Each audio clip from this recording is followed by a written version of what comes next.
Vítejte u technologického podcastu Imenology. Podcastu, ve kterém se s váma podělíme o zkušenosti z oblasti digitalizace, softwarového vývoje, produktového designu nebo třeba biznesu. Jsme Imen, česká softwarová společnost, a pomáháme našim zahraničním i českým klientům, jako jsou automobilky, banky, pojišťovny nebo třeba dodavatelé energie. Mé jméno je Ondra Straka, v Imenu jsem design lead a dnes je tady se mnou můj nový kolega Pavel Kalný, který v Imenu zastává pozici technologického ředitele. Ahoj Pavle. Ahoj Ondro, děkuji za pozvání. Já děkuji, že jsi přijal naše pozvání, že tady můžeme spolu dneska strávit zhruba půl hodinku. Ty máš za sebou docela bohatou manažerskou historii a já bych chtěl na úvod, aby si tady našim divákům, posluchačům, aby si seznámil s tou svojí cestou kariérní. Dobře, prolítneme to v rychlosti, aby jsme neodradili diváky. Začal jsem v telekomunikacích pro jednu menší českou vlastně firmu. Poté jsem se přesunul do bankovního světa, kde jsem nejdříve pokračoval dál v tom voiceu, který jsem vlastně začínal. Nicméně, jak šel čas, tak ten můj tým začal rozrůstat a soustředil jsem se na vývoj na různých platformách pro různé interní vlastně systémy a aplikace. Později jsem do toho přidal ještě některé procesní věci, jak nastavovat procesy, change management, release management, budgety. Prošel jsem si celou řadou těch odvětví a zkušeností jsem nazbíral. Pak jsem si udělal odbočku, šel jsem směrem telekomunikační operátor na chvíli. Zpátky k telekomunikacím. Potom velice krátká vsuvka zase, že jsem skočil do startupu, který už byl malinko odrostlejší, měl skvělý produkt, zaměřený na umělou inteligenci a využití umělé inteligence. No a ten poslední zatím krok je Imen. Zajímavý, že jsi prošel takovou zajímavou paletou manažerskou i nemanažerskou. Co jsem tak navnímal, tak si přičuch k spoustě zajímavým technologiím. Co vůbec bylo tím impulzem pro změnu, že jsi si vybral vlastně zrovna Imen a změnit obecně kariéru zase? Pro mě asi ten největší impuls byl, že jsem hledal přesně ten typ té společnosti, která by byla mezi tou velkou společností a mezi zase tím menším startupem. Protože ten Imen si myslím, že svou velikostí přesně naplňuje tyto parametry a svým zaměřením byl pro mě velice lákavý. Takže jsi říkal malá velká firma, my teďka budeme brzo atakovat hranici nějakých zhruba 200 zaměstnanců, takže ještě jako nejsme ten korporát, jo? Teda. Já si myslím, že určitě korporát nejsme, stále nemáme potřebu to, aby nám nějaká mateřská společnost schvalovala naše rozhodnutí, naše budžety a podobně. Myslím si, že jsme pořád velice flexibilní a že ta manažerská úroveň je schopná velice rychle rozhodovat a vybírat vlastně, do čeho se ty peníze budou investovat a jak tu firmu vlastně řídit. Na druhou stranu zase, jak jsi zmiňoval, už je nás téměř 200, což sebou samozřejmě nese, že už musíme standardizovat některé procesy a i ty firmy, i naše zákazníci vlastně to od nás očekávají. Očekávají to, že jsme pro ně ten stabilní a spolehlivý partner. Máme certifikace ISO, řešíme certifikace na TISAX, které přesně vlastně tato odvětví vlastně popisují. A ty firmy věří v nás, že se postaráme o jejich data a o bezpečnost těch dat, což samozřejmě dneska je velice důležité. Jo, je pravda, že to je podmínkou hromady výběrových řízení a partnerství, že různé certifikace mít musíme.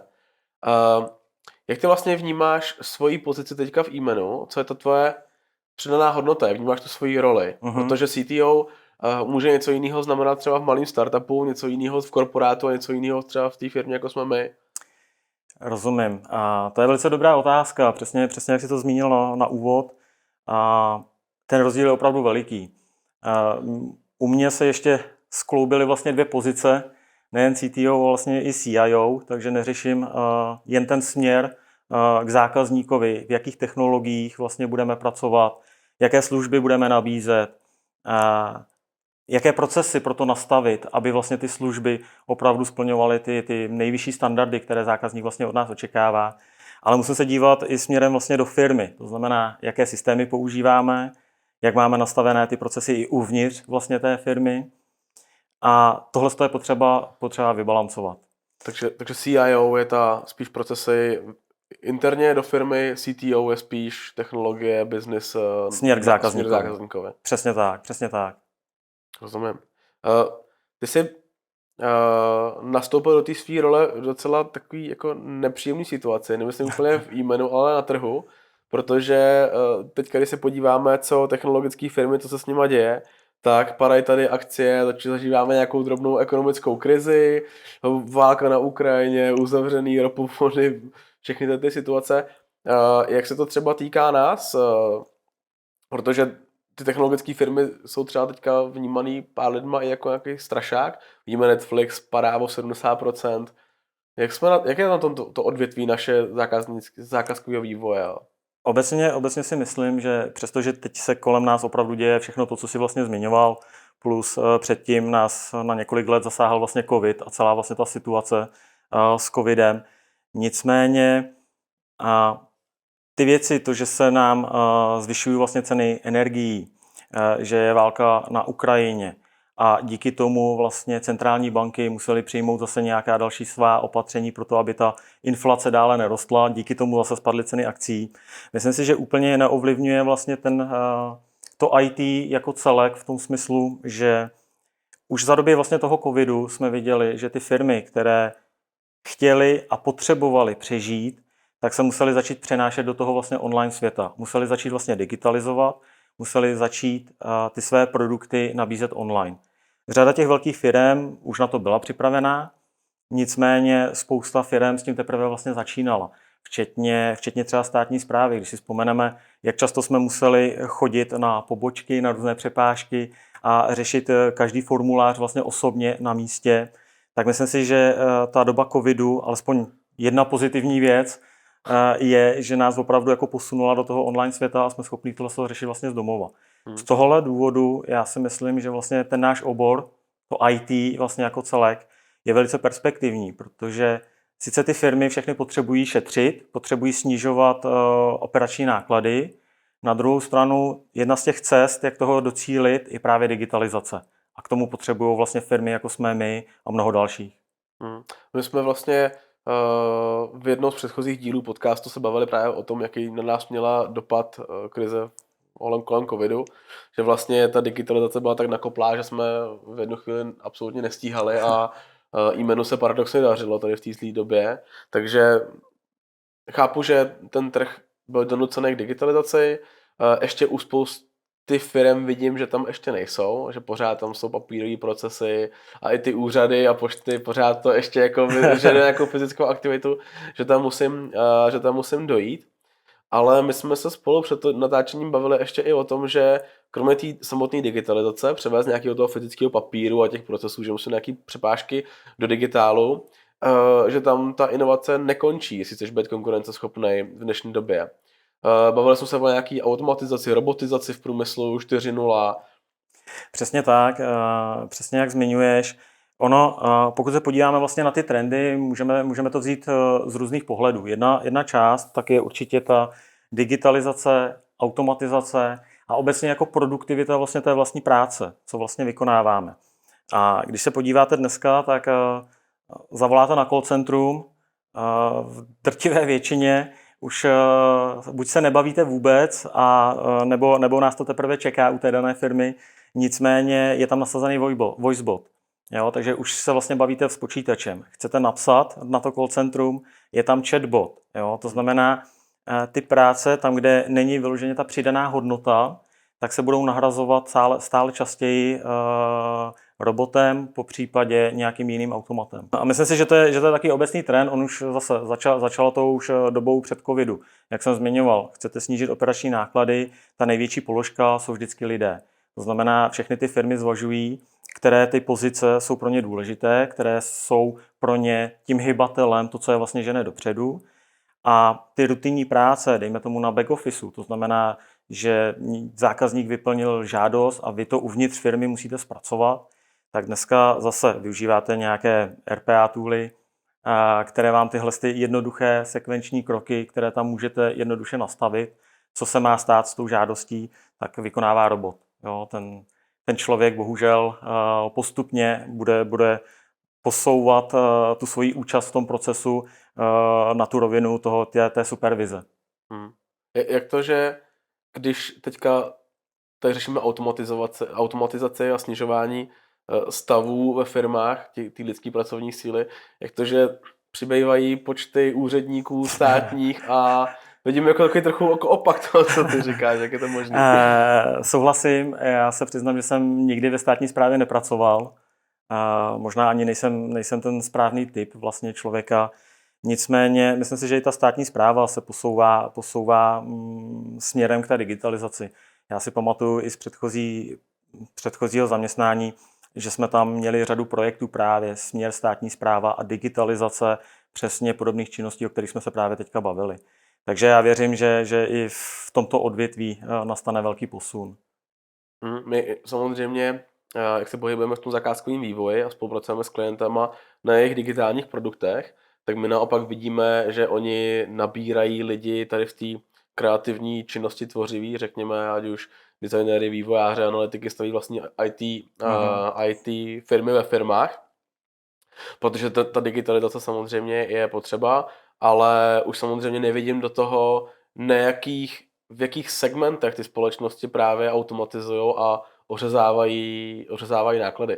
Ty jsi říkal, mluvil jsi o administrativních pozicích, úředničina, práce na poštách, přepážky. Jaký ty máš vhled do těch dalších segmentů, kde se toho jako nejvíc toho týká? Tak můžeme se vlastně podívat dál směr průmysl 4.0, internet věcí, velice často skloňované vlastně téma.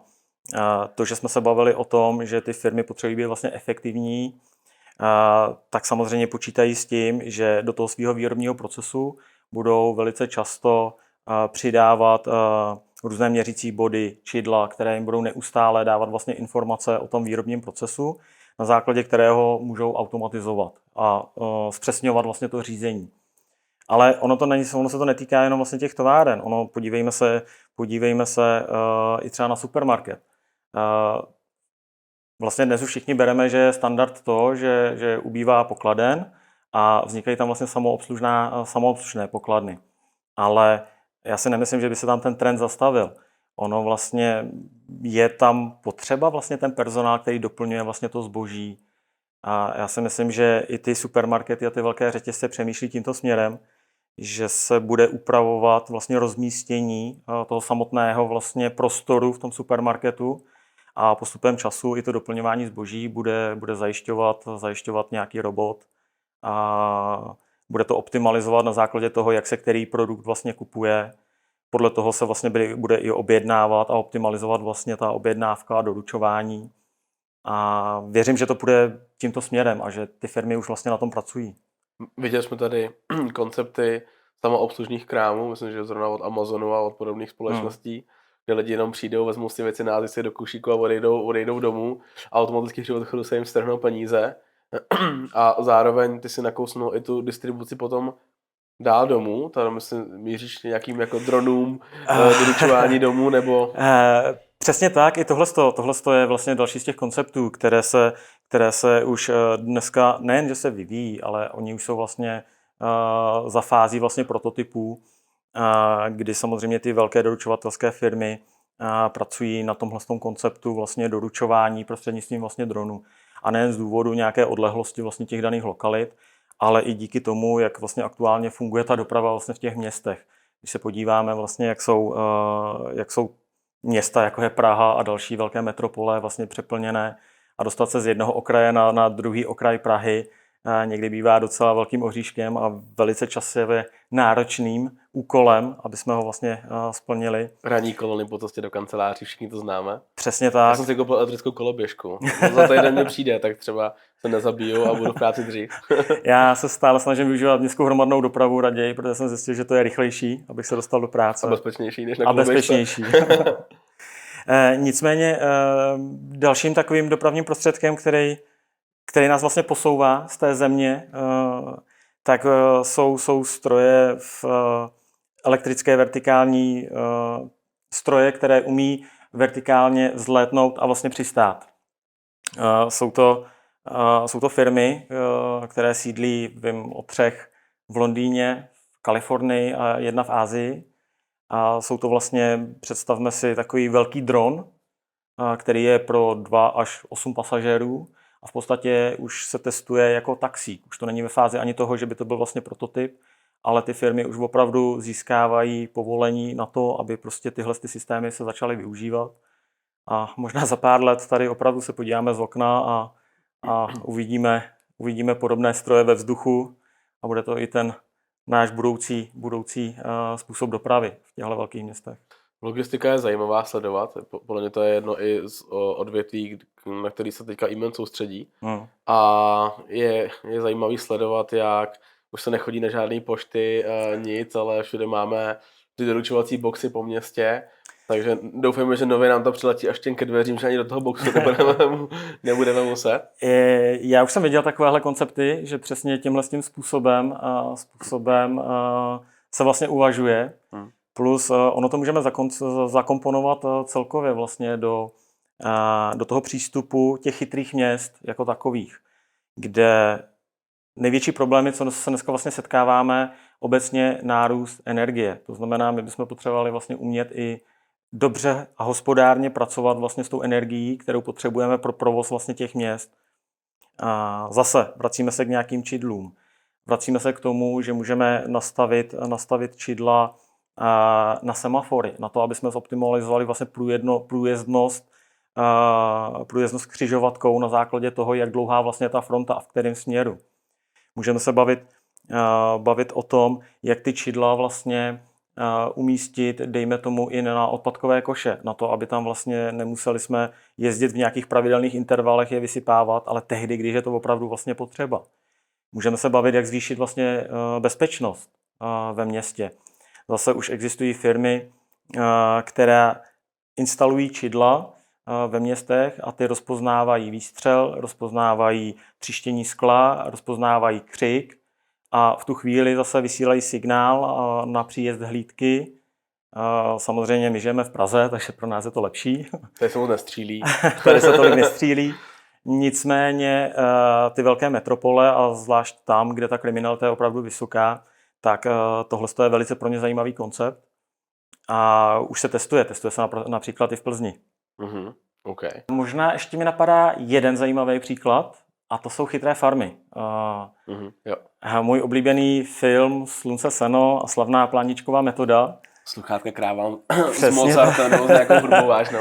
Ano, tak nyní vlastně ten koncept už vypadá trošičku jinak, už je upgradeován. Já jsem se díval nedávno na jeden pořad, kde byla právě představená farma budoucnosti, říkejme jí chytrá farma, která už funguje a myslím si, že už jedna je i v České republice.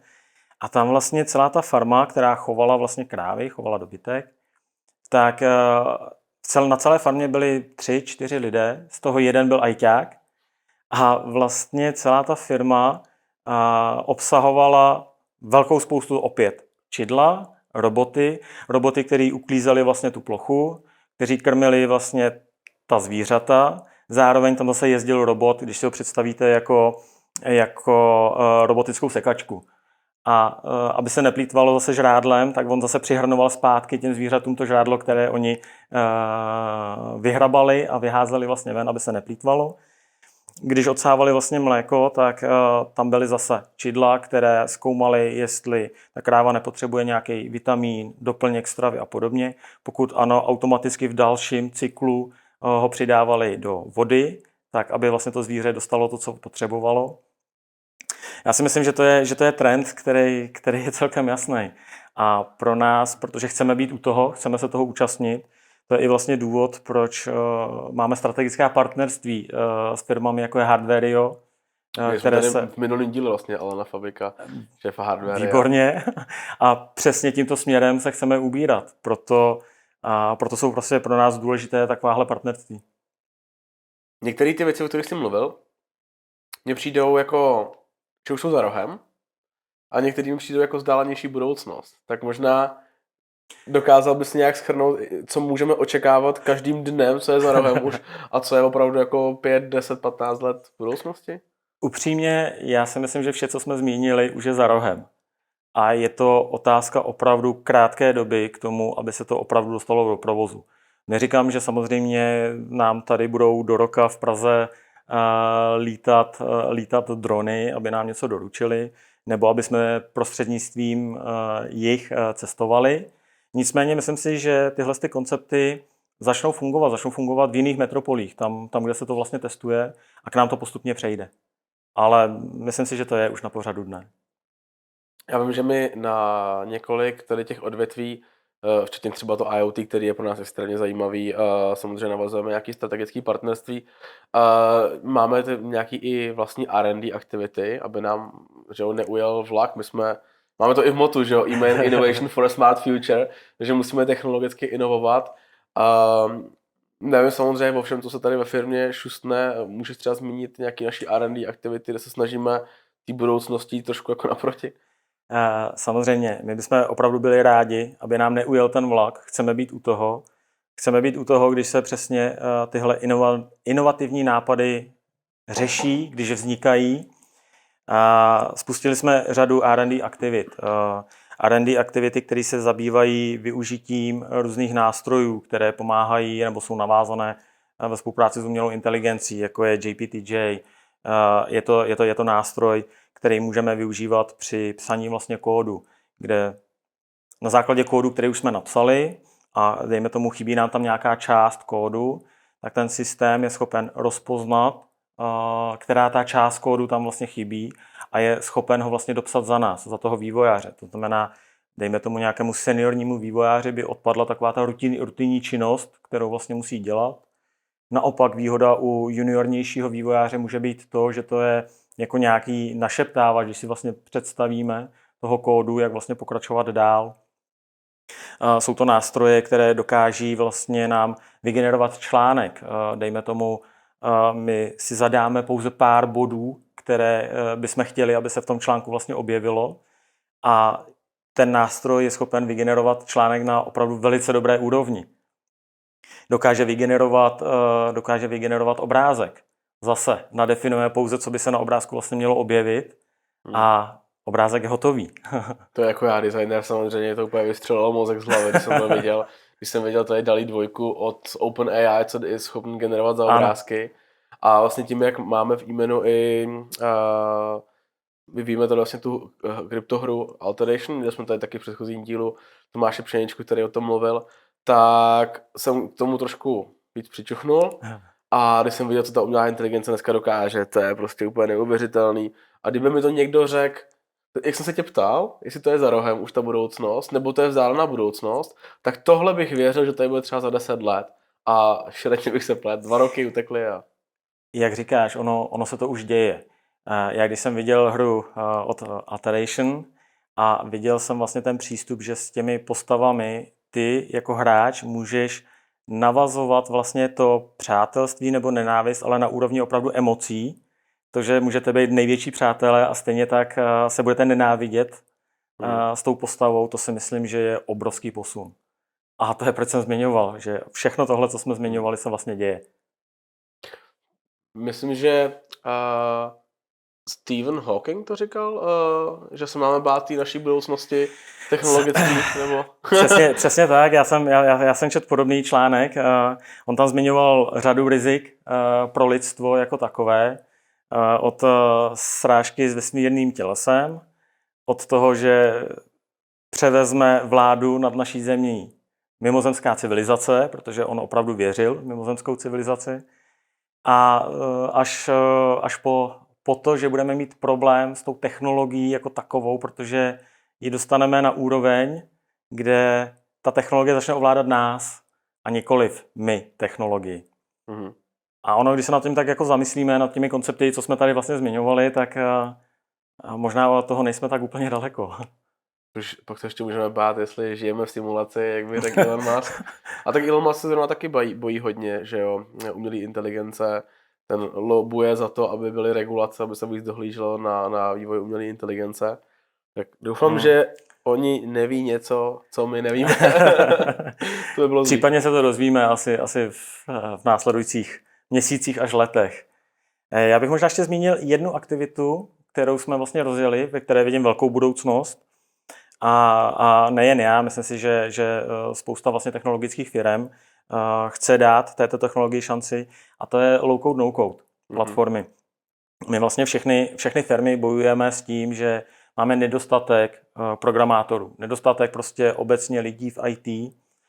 A tohle jsou vlastně platformy, které umožňují, aby jsme byli schopni dodávat pro určité projekty, neříkám, že to bude vhodné úplně všude, nicméně pro určité projekty bychom mohli využít tuhle platformu.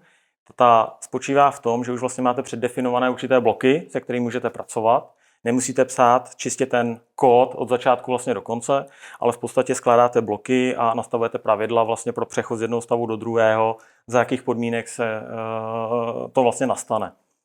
Což si myslím, že může být velice zajímavé. Díval jsem se, že těch platform už je dneska opravdu celá řada.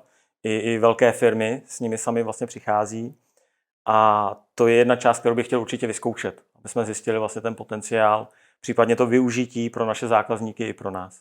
Takže rozjedeme nějaký interní R&D na low-code, no-code nástroje. Už jsme rozjeli. OK, ještě lepší. A vlastně všechno to, o čem ty mluvíš, tak je nějaký technologický krok kupředu, aby firmy, města, úřady dokázaly zefektivňovat tu svou práci. Pro nás, naše práce bude potřeba víc a víc, protože digitalizace, že jo, technologie půjdou kupředu. Nemáme ty vývojáře, tak zase jsou tady nějaký nástroje, které pomáhají nahradit prostě určitou část těch aktivit, které lidi dělají. Tak si říkám, kdy reálně se můžou lidi začít bát o práci, protože jak jsme se bavili, tak ta společnost na to není úplně ready na něco takového, aby tady padaly na jednou hlavy a pracovní místa. Určitě společnost na to připravená není. Tady vlastně já si myslím, že bude muset velkou roli začít hrát i stát, začít se připravovat vlastně na tu situaci, která už probíhá. Řekli jsme si tady supermarket a to jsou věci, které už vlastně probíhají, že ty lidi už vlastně přichází o tu práci. Všichni máme mobily, skenujeme si zboží, sami zaplatíme Apple Pay a jdeme domů. Že? Ano. Takže já si myslím, že tam už budou muset do toho opravdu vstoupit naše politické elity a pomoci vlastně s tou situací, jak dál jako společnost vlastně budeme chtít vůbec fungovat. Já vím, že bylo velký téma, když Tesla spustila svého autopilota, tak se samozřejmě všichni řidiči začali bát o své práce. Asi tam ještě zatím nejsme. Nicméně všechny ostatní automobilky naskočily na stejný model a každá už má dneska nějaký koncept minimálně vlastního autopilota. A vím, že tenkrát Musk objížděl různý vlády a říkal jim, hele, ta krize přijde. Ty pracovní místa najednou jako nebudou potřeba. Připravte se na to. Myslíš si, že ta cesta je, jako trochu odbíháme od toho technologického, a jsme trochu jako na filozofický úrovni, jo? Ale myslíš si, že stát musí být připravený na to, že bude třeba nějaká plošná mzda pro všechny, aby ta nezaměstnanost se nějak dorovnala? Protože někde si ty peníze musí vzít, že jo, z té státní kase. Ano, já asi nebudu úplně ta správná osoba, která by teďka měla ten recept na to, jak vlastně tuhle situaci vyřešit. Nicméně samozřejmě my budeme muset najít nějaký vhodný balanc mezi tím, kolik času opravdu v té práci budeme trávit, jak bude ta práce ohodnocená, tak aby jsme si vlastně udrželi nějaký standard. A to, jestli se vlastně ty, řekněme, méně kvalifikované práce přesunou spíše do oblasti sociálních služeb, kde ten lidský kontakt je strašně důležitý a ne všude opravdu můžeme použít, jak jsme říkali, toho robota. Ale pak zase samozřejmě v tomhle segmentu musí výrazně narůst to finanční ohodnocení, které dneska tam rozhodně není, protože ty lidi jinak by neměli jak žít. Proto jsem zmiňoval, že tohle je spíše otázka opravdu pro vlády, pro sociologii, pro politologii, pro spoustu všech možných dalších vlastně odvětví. Jo, to asi nebude přímo na nás. Abych si úplně tady padl tak jako tolik zajímavých témat. Mě zaujaly třeba ty města, kde dokážeš skoro předvídat budoucnost, že ti zavolá někdo, že je někdo někde postřelený, nebo že někdo se něco stalo, protože policie dostane signál, že se někde rozbilo sklo, něco vybouchlo, nebo jaká střeba byla, policie ti tam jedou. Ty chytrý farmy, všechno jsou takový zajímavý téma, že podle mě se na ně musíme podívat v samostatném podcastu. To už dneska úplně nedáme. Ale ještě mi to nedá, než se rozloučíme. Většinou se ptám našich hostů na nějaký moudro, něco třeba, co by chtěli sdělit našim posluchačům, Roman Kouba tady minule říkal, přečtěte si knihu Start with Why, tak máš třeba nějakou knihu, kterou by si doporučil, nebo nějaký moudro? Já musím říct, že já více čtu mnoho článků na různá témata, než bych se soustředil přímo vlastně na nějakou knihu. Pro mě asi to nejdůležitější, co je a co je otázka pro nás, pro všechny, jak vlastně si vybalancovat ten náš život, který je vlastně obklopený tou technologií, jak si najít nějakou tu čáru, přes kterou už jako nechceme překročit, kdy ty technologie nám pomáhají, ale zároveň, aby nám neničily vlastně tu kvalitu našeho života. Což si myslím, že je otázka pro každého a každý sám se s tím vlastně musí poprat. A já doufám, že se nenaplní ty obavy, co říkal profesor Hawking, a že ty technologie budou naším služebníkem. A když ne a budeme v mentálních depresích, tak si nainstalujeme jako aplikaci, která nám s tím pomůže ten stav zvládnout. A technologie nám s tím pomůžou zase. Přesně tak a obrátíme se zase na technologie, které nám pomůžou. Tak jo, já jsem nabral teda dojmu, že naše odvětví je asi safe. A je perspektivní. Je perspektivní. To v každém případě. A budu se těšit na nějaký další debaty, kde půjdeme do detailu, protože tohoto odvětví je pro mě hodně zajímavý. Tak děkuju moc, že jste tady s námi dneska byl. Taky děkuji za pozvání. Díky.